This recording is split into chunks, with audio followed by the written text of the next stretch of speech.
Hey guys, how's it going? This is Natnator, and welcome to another Creepypasta reading. This story's a bit different than normal since it's written in a different perspective and tense than the usual story. It's titled Grease, and I hope you enjoy it. So as always, turn out the lights, get comfortable, and let the story begin. You stepped into the darkened house, picking through the broken pieces of glass from the shattered window you crept in through. The rest of the windows were boarded up, the electricity long cut off from the decrepit old building, rendering it as black as pitch.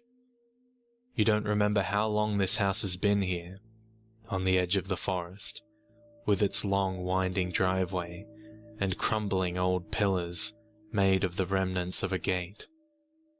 You don't even remember a time where anyone had been in it. It had always been that abandoned house, sitting alone and untouched at the edge of the forest, slowly falling in on itself as time ticked by. It sat there, a time capsule, waiting for someone to enter it. You finally had the guts to do it today. With a flashlight and a tackle box to store things in, you crawled in through the window and shined your light about the house. It was a disaster. The floor was covered in old clothes and forgotten papers, scattered across the house wall to wall like scraggly carpeting. Old pictures hung crookedly on the walls, the glass sometimes broken, the frames covered in a thick layer of dust from all the years of just sitting there. Some show happier times, the family that was once in there, sitting around tables, standing in front of buildings and monuments, happily gazing out with permanent smiles fixed on their faces. The couch in the living room, you noticed, had been moved, shoved up in front of the door near the stairs. The couch was actually laid sideways up along the door, as if specifically put there to hold something inside of it. You aren't sure you want to see what is behind that door, so you avoided it, slowly climbing up the stairs to the attic above it all. The attic was in a similar state of disarray, things scattered here and there. In the corner, there was an old rotting crib, its white bars turning yellow with age, and some strange bundle laying in the center of the crib. You shined your flashlight over it, inspecting closely what could be inside. Something was swaddled in old, moldy blankets, moth-eaten and dark with dust and age. You almost reached out to grab it, but thought otherwise. You were superstitious, nervous about trespassing into this old abandoned house. You swore you could feel eyes on you in every corner of the house, staring at you, becoming angrier and angrier with every passing moment of your stay here. Instead, you reached down and picked up a small fallen board from one of the walls and prodded the bundle of blankets tentatively. And it squirmed.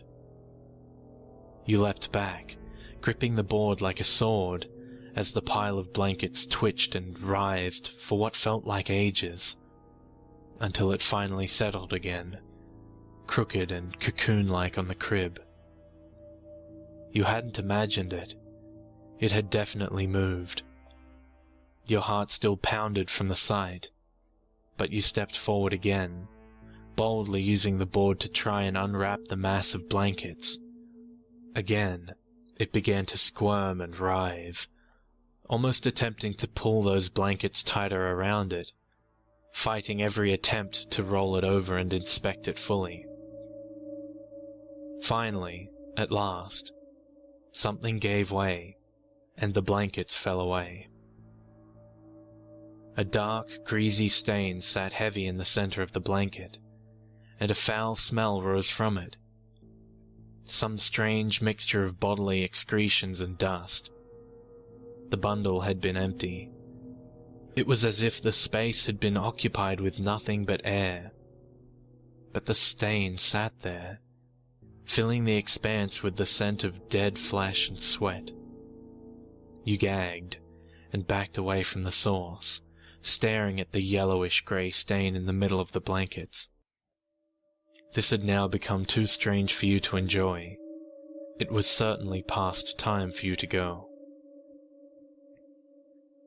Abandoning the old attic with its strange contents, you went back downstairs, skipping steps as you hurried to find the window you had slipped into the house from. You could have sworn it was in the kitchen, but that was now boarded up. No sign of broken glass anywhere. You paused in there, frantic, shining your flashlight from corner to corner, looking for the sign of entry. But there was nothing. Just silence, and the sudden approaching scent of rotting flesh and old sweat. Your nose burned, and you stumbled back out of the kitchen, kicking at the front door to see if that would give. It was boarded from the outside, though, and your meager little attempts to break them down were in vain. There was only one door left to try. The basement. The couch was still laying up against it heavily, covering up the entirety of the door. As you got closer, you could smell that disgustingly familiar scent. Decay and sweat drenched one of the cushions of the couch, the cushion itself sunken. Even the back of it was depressed back, and the dark stain left there was in the shape of a body. But how had you not noticed this as you passed it earlier? You were at loath to touch it, as if in fear that the stain would creep over onto your hands. You could imagine the filmy grease slipping along your fingertips, gathering under your nails as you tried to wrench the couch away from the door. You stifled a shudder, and grabbed the arm of it, as far away from the dark stain as you could get, yanking with all your might. The couch fell with a heavy thud, rattling the whole house as it hit the ground. Frankly, you were surprised that the floor didn't crumble beneath it. Dust flew up in every direction, and you backed away from the couch quickly, as if in fear that something, somewhere, would hear it and come to inspect what had happened. Then you dragged the couch away from the door, breathing through your mouth heavily so as to avoid smelling the stain. It got into your mouth instead. You could practically taste the rotting, slimy grease slipping down your throat and laying heavy on your tongue. It was good enough where it was. The door would open. The door was stuck where it was. It hadn't been opened in years, so it seemed, and the hinges were rusted with time. You yanked and pulled as hard as you could, before suddenly, with a snap and loud creak, the door swung open, and the dark expanse of the basement beyond it yawned open. That smell suddenly exploded upwards, forcibly invading your nose and mouth, and you coughed and gagged terribly as the flashlight revealed a greasy door, gouges torn out of the interior, as if something had been fighting against it with all its might in order to escape. Grease was smeared along the wooden banister leading down into the darkness, and a filthy handprint had been placed at the wall. No dust touched it. There was a circle clearing around the handprint itself, as if the passage of time didn't dare lay a finger upon it. It was so appalling. But this way might be the only way out. With the flashlight and tackle box gripped tightly, you began to descend down into the darkness. The terrible smell just grew more powerful with every step taken down, threatening to force you to vomit. Was it really all the grease that was making that smell? Or was it something else? You reach the bottom, shining the flashlight around the small place. Dark, cold, the walls made of stone and leaking brackish water. Old cobwebs hung from the ceiling, with dead and mouldy spiders hanging from them like an assortment of arachnid gallows. Still no sign of where the smell was coming from. But there was the faintest filter of moonlight coming from a crack somewhere. You peered hard and swept the light over, and there you found the door to the outside, hopefully not boarded up like the rest of the main doors. You take a step towards it, only to hear a sickening, awful squelch. Something crunches under your foot as well, as if whatever was sealed inside that sticky oozing mess was hard and brittle. You jerk the flashlight down to see what you stepped in, before bile rises in your throat. It's a hand, or the remains of one, sealed inside a great, foul, yellowish, greyish mass of grease. It's an entire body, the grease translucent and in the shape of what might have once been a body. Obese and filthy, things writhe inside the grease, trapped inside of it. You don't have the stomach to see what they are, and you yank your foot up quickly, gagging and spitting as the shattered bones of the hand stick to the underside of your shoe. You don't want to know. You never want to find out. You dart past the body on the ground, or what you think was a body, and try to head on. But your flashlight gathers more on the ground, another grease-covered skeleton, laying propped against the wall, its eyes partially jellied and staring balefully out back at you. There's the remains of skin on this one, purple-veined and bloated, but the grease seemed to have actively eaten away at everything else. Stringy, greasy hair dangles down in limp, lifeless curls that might have once been so bouncy and vibrantly blonde.